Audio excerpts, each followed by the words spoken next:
ಆಕಾಶವಾಣಿ ವಾರ್ತೆಗಳು. ಓದುತ್ತಿರುವವರು ಶ್ರೀಲಕ್ಷ್ಮಿ. ಮುಖ್ಯಾಂಶಗಳು: ಪಶ್ಚಿಮ ಬಂಗಾಳ ವಿಧಾನಸಭೆಯ ಅಂತಿಮ ಹಂತದ ಚುನಾವಣೆಯ ಬಹಿರಂಗ ಪ್ರಚಾರಕ್ಕೆ ಇಂದು ತೆರೆ. ಬೇಸಿಗೆಯ ವಾಸ್ತವ್ಯಕ್ಕಾಗಿ ರಾಷ್ಟ್ರಪತಿ ದ್ರೌಪದಿ ಮುರ್ಮು ಇಂದಿನಿಂದ 5 ದಿನ ಹಿಮಾಚಲ ಪ್ರದೇಶಕ್ಕೆ ಭೇಟಿ. ಪ್ರಧಾನಿ ನರೇಂದ್ರ ಮೋದಿ ಸಿಕ್ಕಿಂಗೆ ಇಂದಿನಿಂದ 2 ದಿನ ಭೇಟಿ, ವಿವಿಧ ಕಾರ್ಯಕ್ರಮಗಳಲ್ಲಿ ಭಾಗಿ. ಹಾಗೂ ಐಪಿಎಲ್ ಟಿ20 ಕ್ರಿಕೆಟ್ ಸೂಪರ್ ಓವರ್ನಲ್ಲಿ ಲಕ್ನೋ ಸೂಪರ್ ಜೈಂಟ್ಸ್ ಮಣಿಸಿದ ಕೋಲ್ಕತಾ ನೈಟ್ ರೈಡರ್ಸ್. ವಾರ್ತೆಗಳ ವಿವರ. ಪಶ್ಚಿಮ ಬಂಗಾಳ ವಿಧಾನಸಭೆಯ 2ನೇ ಮತ್ತು ಅಂತಿಮ ಹಂತದ ಚುನಾವಣೆಯ ಬಹಿರಂಗ ಪ್ರಚಾರಕ್ಕೆ ಇಂದು ತೆರೆ ಬೀಳಲಿದೆ. ವಿವಿಧ ಪಕ್ಷಗಳ ರಾಜಕೀಯ ನಾಯಕರು ಮತದಾರರನ್ನು ಸೆಳೆಯಲು ಇಂದು ಅಂತಿಮ ಕಸರತ್ತಿನಲ್ಲಿ ತೊಡಗಿದ್ದಾರೆ. ಬುಧವಾರದಂದು 2ನೇ ಹಂತದ ಮತದಾನ ನಡೆಯಲಿದೆ. ಬಿಜೆಪಿ ಹಿರಿಯ ನಾಯಕ ಮತ್ತು ಪ್ರಧಾನಮಂತ್ರಿ ನರೇಂದ್ರ ಮೋದಿ ನಿನ್ನೆ ಉತ್ತರ 24 ಪರಗಣ ಜಿಲ್ಲೆಯ ಬಂಗಾವ್ನಲ್ಲಿ ಸಾರ್ವಜನಿಕ ಸಭೆಯನ್ನುದ್ದೇಶಿಸಿ ಮಾತನಾಡಿದರು. ಬಿಜೆಪಿ ನಾಯಕ ಅಮಿತ್ ಶಾ ಕೂಡ ತೆಹೆಟ್ಟಾ, ನಾಡಿಯಾ ಮತ್ತು ಅನುಲಿಯಾದಲ್ಲಿ ನಡೆದ ರ್ಯಾಲಿಗಳಲ್ಲಿ ಪಕ್ಷದ ಅಭ್ಯರ್ಥಿ ಪರ ಮತಯಾಚಿಸಿದರು. ತೃಣಮೂಲ ಕಾಂಗ್ರೆಸ್ ಅಧ್ಯಕ್ಷೆ ಮತ್ತು ಮುಖ್ಯಮಂತ್ರಿ ಮಮತಾ ಬ್ಯಾನರ್ಜಿ ತಮ್ಮ ಸ್ವಂತ ಕ್ಷೇತ್ರವಾದ ಭವಾನಿಪುರದಲ್ಲಿ ಪ್ರಚಾರ ನಡೆಸಿದರು. ಟಿಎಂಸಿ ಪ್ರಧಾನ ಕಾರ್ಯದರ್ಶಿ ಅಭಿಷೇಕ್ ಬ್ಯಾನರ್ಜಿ ಮಗ್ರಹತ್ ಪಶ್ಚಿಮದಲ್ಲಿ ಸಾರ್ವಜನಿಕ ಸಭೆ ಉದ್ದೇಶಿಸಿ ಮಾತನಾಡಿದರು. ಪಶ್ಚಿಮ ಬಂಗಾಳದಲ್ಲಿ ಮೊದಲ ಹಂತದ ಮತದಾನ ಕಳೆದ 23ರಂದು ನಡೆಯಿತು.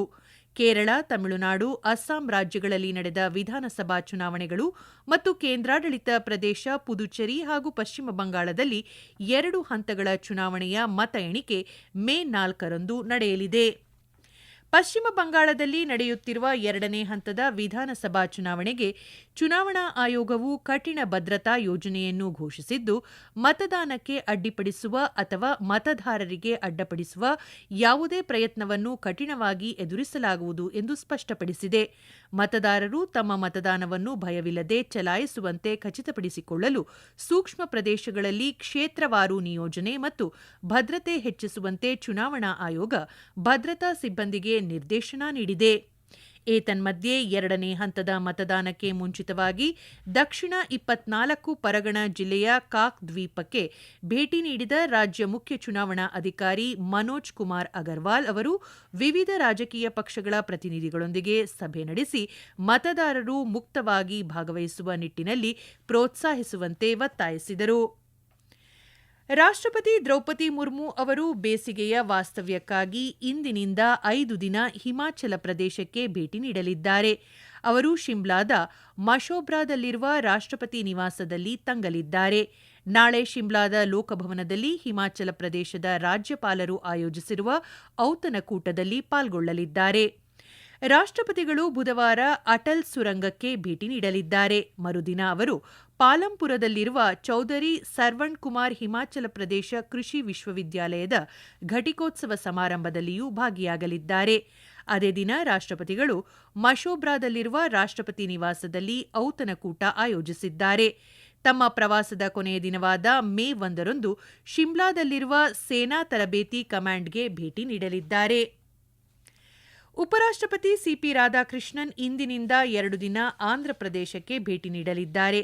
ಇಂದು ವಿಶಾಖಪಟ್ಟಣಂನಲ್ಲಿರುವ ಆಂಧ್ರ ವಿಶ್ವವಿದ್ಯಾಲಯದ ಶತಮಾನೋತ್ಸವ ಸಮಾರಂಭದಲ್ಲಿ ಭಾಗಿಯಾಗಲಿದ್ದಾರೆ.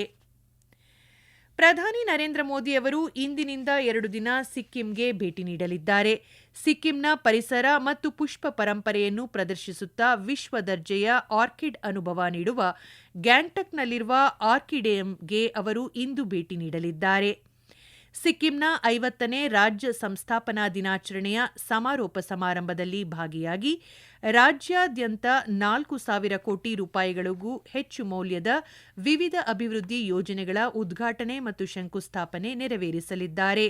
ಮೂಲಸೌಕರ್ಯ, ಸಂಪರ್ಕ, ಆರೋಗ್ಯ ರಕ್ಷಣೆ, ಶಿಕ್ಷಣ, ವಿದ್ಯುತ್, ನಗರಾಭಿವೃದ್ಧಿ, ಪರಿಸರ, ಪ್ರವಾಸೋದ್ಯಮ, ಕೃಷಿ ಸೇರಿದಂತೆ ವಿವಿಧ ಕ್ಷೇತ್ರಗಳ ಯೋಜನೆಗಳು ಸಮಗ್ರ ಅಭಿವೃದ್ಧಿಯನ್ನು ವೇಗಗೊಳಿಸುವ ಗುರಿ ಹೊಂದಿದೆ. ಈ ವಾರ್ತೆಗಳನ್ನು ಆಕಾಶವಾಣಿಯಿಂದ ಕೇಳುತ್ತಿದ್ದೀರಿ.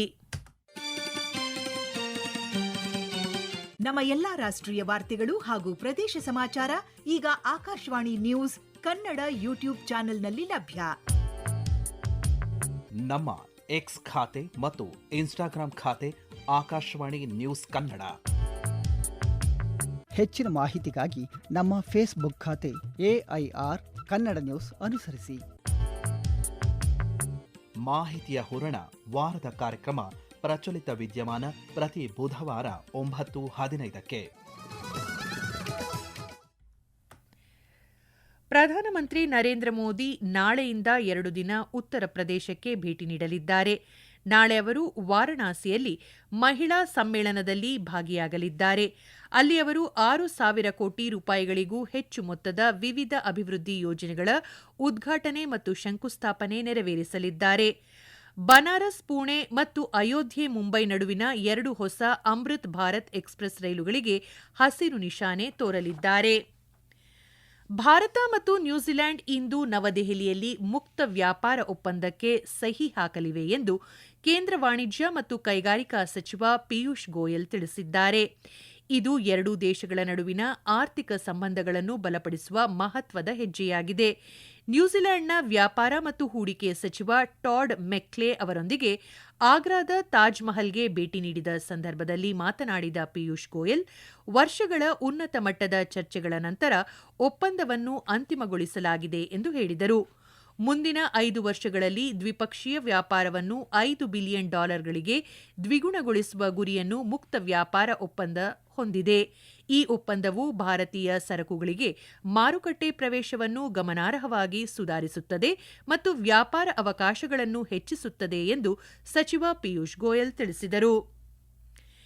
ಇರಾನ್ ವಾಯು ಪ್ರದೇಶವು ಸರಕು ಮತ್ತು ಚಾರ್ಟರ್ಡ್ ವಿಮಾನಗಳಿಗೆ ಭಾಗಶಃ ಮುಕ್ತವಾಗಿದೆ ಎಂದು ವಿದೇಶಾಂಗ ಸಚಿವಾಲಯ ತಿಳಿಸಿದೆ. ಭಾರತೀಯ ಪ್ರಜೆಗಳು ಇರಾನ್ಗೆ ಪ್ರಯಾಣಿಸುವುದನ್ನು ತಪ್ಪಿಸಲು ಸೂಚಿಸಲಾಗಿದೆ ಮತ್ತು ಈಗಾಗಲೇ ಇರಾನ್ನಲ್ಲಿರುವವರು ರಾಯಭಾರ ಕಚೇರಿಯ ಬೆಂಬಲದೊಂದಿಗೆ ಭೂಗಡಿಯ ಮೂಲಕ ಸ್ವದೇಶಕ್ಕೆ ತೆರಳುವಂತೆ ಕೋರಲಾಗಿದೆ. 2,445 ಭಾರತೀಯ ಪ್ರಜೆಗಳು ಭೂಗಡಿ ಮಾರ್ಗಗಳ ಮೂಲಕ ಇರಾನ್ನಿಂದ ಹೊರಗೆ ತೆರಳಲು ಟೆಹರಾನ್ನಲ್ಲಿರುವ ಭಾರತೀಯ ರಾಯಭಾರ ಕಚೇರಿಯು ಅನುಕೂಲ ಮಾಡಿಕೊಟ್ಟಿದೆ. ಫೆಬ್ರವರಿ 28ರಿಂದ ಸುಮಾರು 12,96,000 ಪ್ರಯಾಣಿಕರು ಇರಾನ್ನಿಂದ ಭಾರತಕ್ಕೆ ಪ್ರಯಾಣಿಸಿದ್ದಾರೆ ಎಂದು ಸಚಿವಾಲಯ ತಿಳಿಸಿದೆ. ರಾಷ್ಟ್ರೀಯ ಭದ್ರತಾ ಸಲಹೆಗಾರ ಅಜಿತ್ ದೋವಲ್ ಅವರು ಸಂಯುಕ್ತ ಅರಬ್ ಒಕ್ಕೂಟ UAE ಅಧ್ಯಕ್ಷ Mohammed bin Zayed Al Nahyan ಅವರನ್ನು ಅಬುಧಾಬಿಯಲ್ಲಿ ನಿನ್ನೆ ಭೇಟಿಯಾಗಿ ಮಾತುಕತೆ ನಡೆಸಿದರು. ಎರಡೂ ದೇಶಗಳ ನಡುವೆ ಸಮಗ್ರ ಕಾರ್ಯತಂತ್ರದ ಪಾಲುದಾರಿಕೆಯನ್ನು ಇನ್ನಷ್ಟು ಆಳಗೊಳಿಸುವ ಕ್ರಮಗಳು, ಪ್ರಾದೇಶಿಕ ಪರಿಸ್ಥಿತಿ ಮತ್ತು ಪರಸ್ಪರ ಹಿತಾಸಕ್ತಿಗಳ ಇತರ ವಿಷಯಗಳ ಕುರಿತು ಸಭೆಯಲ್ಲಿ ಚರ್ಚಿಸಲಾಯಿತು ಎಂದು UAEಯಲ್ಲಿರುವ ಭಾರತೀಯ ರಾಯಭಾರ ಕಚೇರಿ ತಿಳಿಸಿದೆ. IPL T20 ಕ್ರಿಕೆಟ್ನಲ್ಲಿ ಉತ್ತರ ಪ್ರದೇಶದ ಲಕ್ನೋದ ಭಾರತ ರತ್ನ ಅಟಲ್ ಬಿಹಾರಿ ವಾಜಪೇಯಿ ಏಕನಾ ಕ್ರಿಕೆಟ್ ಕ್ರೀಡಾಂಗಣದಲ್ಲಿ ನಿನ್ನೆ ರಾತ್ರಿ ನಡೆದ ಸೂಪರ್ ಓವರ್ ಪಂದ್ಯದಲ್ಲಿ ಕೋಲ್ಕತಾ ನೈಟ್ ರೈಡರ್ಸ್ ತಂಡ ಲಕ್ನೋ ಸೂಪರ್ ಜೈಂಟ್ಸ್ ತಂಡವನ್ನು ಮಣಿಸಿತು. ಕೋಲ್ಕತಾ ನೈಟ್ ರೈಡರ್ಸ್ ನೀಡಿದ್ದ 156 ರನ್ಗಳ ಗುರಿಯನ್ನು ಬೆನ್ನಟ್ಟಿದ ಲಕ್ನೋ ಸೂಪರ್ ಜೈಂಟ್ಸ್ ತಂಡ ನಿಗದಿತ 20 ಓವರ್ಗಳಲ್ಲಿ 8 ವಿಕೆಟ್ಗಳಿಗೆ 155 ರನ್ ಗಳಿಸಿತು. ನಂತರದ ಸೂಪರ್ ಓವರ್ನಲ್ಲಿ ಲಕ್ನೋ ಸೂಪರ್ ಜೈಂಟ್ಸ್ 2 ವಿಕೆಟ್ಗಳನ್ನು ಕಳೆದುಕೊಂಡು ಕೇವಲ 1 ರನ್ ಗಳಿಸುವಲ್ಲಿ ಯಶಸ್ವಿಯಾಯಿತು. 51 ಎಸೆತಗಳಲ್ಲಿ 83 ರನ್ ಗಳಿಸಿದ ರಿಂಕು ಸಿಂಗ್ ಪಂದ್ಯಶ್ರೇಷ್ಠ ಪ್ರಶಸ್ತಿಗೆ ಭಾಜನರಾದರು. ದೆಹಲಿಯ ಅರುಣ್ ಜೇಟ್ಲಿ ಕ್ರಿಕೆಟ್ ಕ್ರೀಡಾಂಗಣದಲ್ಲಿ ಇಂದು ನಡೆಯುವ IPL T20 ಕ್ರಿಕೆಟ್ ಪಂದ್ಯದಲ್ಲಿ ರಾಯಲ್ ಚಾಲೆಂಜರ್ಸ್ ಬೆಂಗಳೂರು ಮತ್ತು ಡೆಲ್ಲಿ ಕ್ಯಾಪಿಟಲ್ಸ್ ತಂಡಗಳು ಮುಖಾಮುಖಿಯಾಗಲಿವೆ. ಪಂದ್ಯ ರಾತ್ರಿ 7:30ಕ್ಕೆ ಆರಂಭವಾಗಲಿದೆ. ಈಗ ಕೊನೆಯಲ್ಲಿ ಮತ್ತೊಮ್ಮೆ ಮುಖ್ಯಾಂಶಗಳು. ಪಶ್ಚಿಮ ಬಂಗಾಳ ವಿಧಾನಸಭೆಯ ಅಂತಿಮ ಹಂತದ ಚುನಾವಣೆಯ ಬಹಿರಂಗ ಪ್ರಚಾರಕ್ಕೆ ಇಂದು ತೆರೆ. ಬೇಸಿಗೆಯ ವಾಸ್ತವ್ಯಕ್ಕಾಗಿ ರಾಷ್ಟ್ರಪತಿ ದ್ರೌಪದಿ ಮುರ್ಮು ಇಂದಿನಿಂದ 5 ದಿನ ಹಿಮಾಚಲ ಪ್ರದೇಶಕ್ಕೆ ಭೇಟಿ. ಪ್ರಧಾನಿ ನರೇಂದ್ರ ಮೋದಿ ಸಿಕ್ಕಿಂಗೆ ಇಂದಿನಿಂದ 2 ದಿನ ಭೇಟಿ, ವಿವಿಧ ಕಾರ್ಯಕ್ರಮಗಳಲ್ಲಿ ಭಾಗಿ. ಹಾಗೂ IPL T20 ಕ್ರಿಕೆಟ್ ಸೂಪರ್ ಓವರ್ನಲ್ಲಿ ಲಕ್ನೋ ಸೂಪರ್ ಜೈಂಟ್ಸ್ ಮಣಿಸಿದ ಕೋಲ್ಕತಾ ನೈಟ್ ರೈಡರ್ಸ್. ಇಲ್ಲಿಗೆ ವಾರ್ತಾ ಪ್ರಸಾರ ಮುಕ್ತಾಯವಾಯಿತು. ನಮ್ಮ ಮುಂದಿನ ವಾರ್ತಾ ಪ್ರಸಾರ ಮಧ್ಯಾಹ್ನ 12 ಗಂಟೆಗೆ.